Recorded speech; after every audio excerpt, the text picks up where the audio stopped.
नमस्कार दोस्तों। आज मैं आपको एक ऐसा फार्मूला बताऊंगा जो शायद पहले भी आपने कभी सुना हो। 50-30-20 रूल।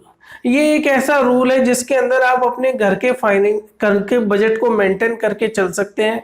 और काफ़ी सारे लोग हैं जो इस वाले रूल पर अगर चले हैं तो उनको कभी फाइनेंशियल प्रॉब्लम्स कभी आई नहीं है, या और अगर फाइनेंशियल प्रॉब्लम आई है तो उनके पास इतना कॉर्पस है कि जिससे कि वो उससे निपट सके।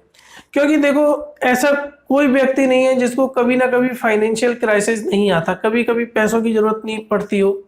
कई बार हमें एकाएक बहुत ज़्यादा पैसों की जरूरत पड़ जाती है, मेडिकल इमरजेंसी या किसी और तरह की इमरजेंसी में। तो उसमें क्या, कई लोग तो कोई प्रॉब्लम नहीं होती और कई लोग उसमें काफ़ी ज़्यादा परेशान हो जाते हैं।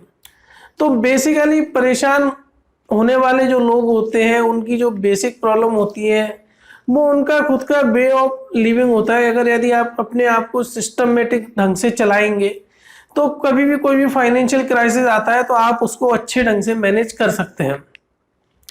तो इसी तरीके से एक बहुत पुराना रूल है 50-30-20 वाला, रूल ऑफ मनी भी कहा जाता है इसको।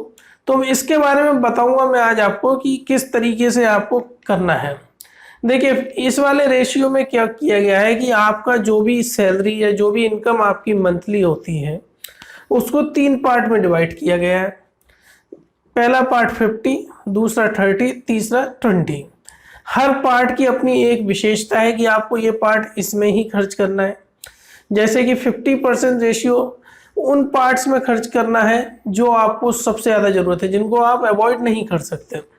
30% जहां आप थोड़ा बहुत कंप्रोमाइज़ कर सकते हैं, और 20% इसमें किसी तरह का कंप्रोमाइज़ नहीं, आपको सेविंग करनी ही करनी है। अब मैं एक एक करके बताता हूँ। देखो, सबसे पहले हम बात करते हैं 50% वाले पार्ट की।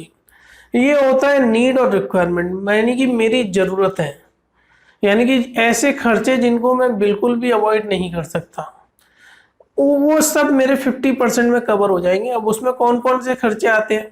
घर का राशन आता है, घर का किराया आता है, टेलीफोन, बिजली, लैंडलाइन, इन सब का बिल आता है, दवाएं आती है, अगर आपका कोई लोन चल रहा है तो उसकी किस्तें आएंगी, बच्चों की स्कूल फीस आएगी, आपके ऑफिस के आने जाने का खर्चा आएगा। ये वो खर्चे हैं जहाँ पर आप किसी तरह का कोई कंप्रोमाइज नहीं कर सकते। तो अपनी जो भी सैलरी आती है 50% आपको चाहिए कि इसमें लगाया जाए। अब बात आती है 30% की। 30% को मैं सही ढंग से डिफाइन करूँ तो इंग्लिश में बॉन्ड्स कहा जाता है और हिंदी में कहा जाता है ख्वाहिशें।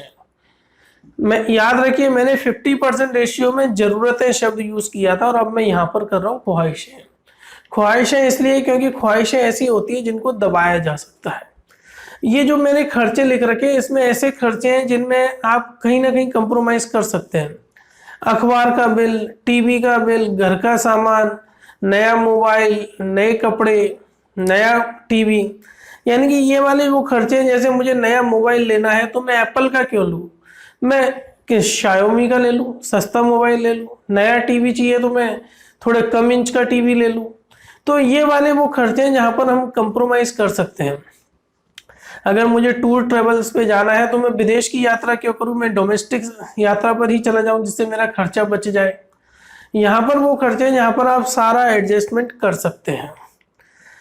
अब जो सबसे इम्पोर्टेंट है 20%, ये सबसे ज़्यादा इम्पोर्टेंट है। और मेरा मानना ये है कि जब आपकी पहली सैलरी आती है तो 20% हिस्सा उसका उठा के आप सेविंग और इन्वेस्टमेंट में लगा दें, और बाकी जो 80% बचा है उससे जो मैंने शुरू में जो तो खर्चे बताए थे आप उनको निपटाएं।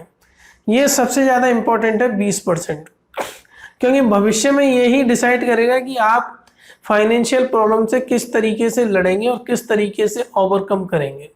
जितना ज़्यादा आपकी सेविंग रहेगी, जितना ज़्यादा कॉर्पस रहेगा, भविष्य में उतनी कम प्रॉब्लम होने के चांसेस हैं आपके साथ, नहीं तो परेशानियां बढ़ती जाएंगी। अब जो मैंने जो 50-30-20 का बताया है, एक्चुअली हो सकता है ये हर किसी को फिट ना बैठे, तो इसके अंदर आप खुद एडजस्टमेंट कर सकते हैं। आप जैसे मैंने 50-30-20 बोला है, आप 60-20-20 पे चलें, आप 70-10-10 पे चलें। यानी कि जैसे कि हम जूते का साइज, जो जूता में फिट होता है हम वो पहन लेते हैं। मेरा बेसिक इसका मतलब ये है कि आप कोई ना कोई ऐसी प्लानिंग करके चलें जिससे कि आपका भविष्य किसी हद तक सिक्योर हो सके। आपको कभी तब आप 50-60 साल के हो जाते हैं तो बच्चों की एजुकेशन के लिए आपको ज़्यादा पैसों की ज़रूरत होती है, खुद का एक घर हो उसके लिए पैसों की ज़रूरत होती है। तो ये सारे पैसों का एडजस्टमेंट आपको पूरे लॉन्ग टर्म में करना होगा, और वो तभी पॉसिबल है तब आप एक प्लानिंग के साथ चलें। तो फ्रेंड्स, मुझे उम्मीद है कि 50-30-20 वाला जो रूल है, रूल ऑफ मनी, वो आपको बहुत अच्छे से समझ में आ गया होगा। प्लीज़ मेरा वीडियो आप सोशल मीडिया पर शेयर करें और मेरा चैनल सब्सक्राइब करवा के रखें। धन्यवाद फ्रेंड्स।